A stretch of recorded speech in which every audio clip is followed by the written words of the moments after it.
Gagawin ko ang lahat para mailigtas ka. Kahit kailan hindi ka magiging tatay ko! Hawak na natin sila Moises tayo sa problema sa Eliasar. Masaya sila Maki at Maxine dahil lumabas mismo sa bunganga ni Justin ang mga kasalanan nila na wala na siyang lusot, sabay giniit ng binata na sana makulong na, kaya sinabihan siya ni Maxine na maaabsuelto na din si Moises sa lahat ng mga kasalanang ibinibintang sa kanya. Nanggigil naman si Moises kay Justin kung saan pinalo-palo niya ito gaya ng ginawa niya noon sa kanya at kay Roland na sa dami na niyang pinahirapan ay walang-wala pa yun sa lahat ng ginawa niya at lahat ng ginagawa ng pamilya niya. Sinubukang pakalmahin ni Kelvin si Moises na tumigil na ito, lalo't umamin naman na si Justin at alam na ng lahat, pero mas nanggigil si Moises dahil naalala niya lahat ng mga ginawa ng pamilya Sagrado sa kanilang pamilya.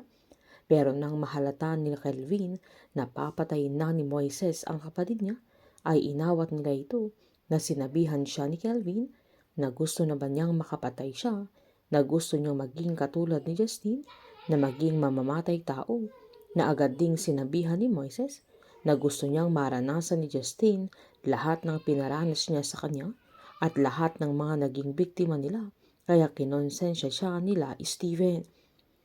Nang makabangon na si Justin ay inagaw niya yung pamalo sa kasamahan nila Moises, sabay inisa-isa niya silang pinalo at tumakas ito.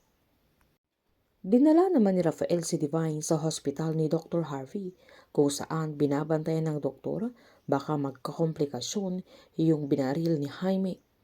Sakto namang tinawagan ni Grace si Rafael para tanungin kung napanood niya yung pag-amin ni Justine sa pagpatay niya kay Roland at sangkot din ang pamilya nila sa pagkamatay ni Aling Nacha at sa tatay niya. Sabay sinabihan siya ni Prof. Elmer na alam niya kung saan kinunan yung video dahil mismong headquarter ng kanilang fraternity. Agad-agad namang pumunta si Rafael sa lugar na sinabi ni Prof. Elmer at habang nasa daan siya ay tinatawagan siya ni Eliasar pero hindi ito sumasagot, kaya nag-iwan na lang ng voice message na hayaan na lang ni Rafael ang mga pulis at wag na siyang tumuloy, na ang mga pulis na lang ang bahala sa lahat. Hindi naman nagpaawat si Rafael at tumuloy pa rin ito. Agad sinundan ni Justine yung kakahuyan para makatakas, na agad siyang sinundan ni Moises. Pagdating ni Rafael sa headquarter ay agad niyang tinanong kung anong nangyari, na agad namang sinabi ni Stephen na inatake sila ni Justine, kaya nakatakas ulit ang binata at sinundan ni Moises. Nahulog si Justine sa isang hukay, kaya agad niyang naalala si Roland na binaon nila sa lupa noon.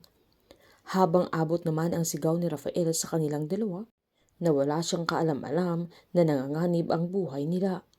Naabutan ni Moises si Justine kaya nagbugbugan sila at nangahampasin ulit ni Moises ang kapatid niya, ay nagmakaaway itong tumigil na si Moises pero hindi ito naawa nang saktong dumating naman si Rafael. Paulit-ulit na humingi ng sorry si Rafael sa magkapatid na sa kanya na lang nila ibuhos ang galit nila dahil kasalanan niya ang lahat, na wag silang magkasakitan dahil magkapatid sila. Dumating naman ang mga pulis na tauhan ni Jaime, kaya wala nang laban sila Rafael at Moises sa mga sandaling yan na hindi na natulungan ni Rafael ang kanyang anak. Buhay ni Eliasar ang kapalit sa kaligtasan ni Moises, na ito ang iuutos ni Jaime na kailangan muna niyang mapatay si Eliasar kapalit ng buhay ni Moises. Gagawin naman lahat ni Rafael ang kanyang makakaya para sa kaligtasan ng kanyang dalawang anak. Painit ng painit ang mga tagpo, sabay-sabay po nating subaybayan ang nalalapit na pagwawakas ng Pamilya Sagrado dito lamang po sa aking channel. Patuloy lamang po manood at mag-subscribe para ma-update po kayo sa huling 4 na episode.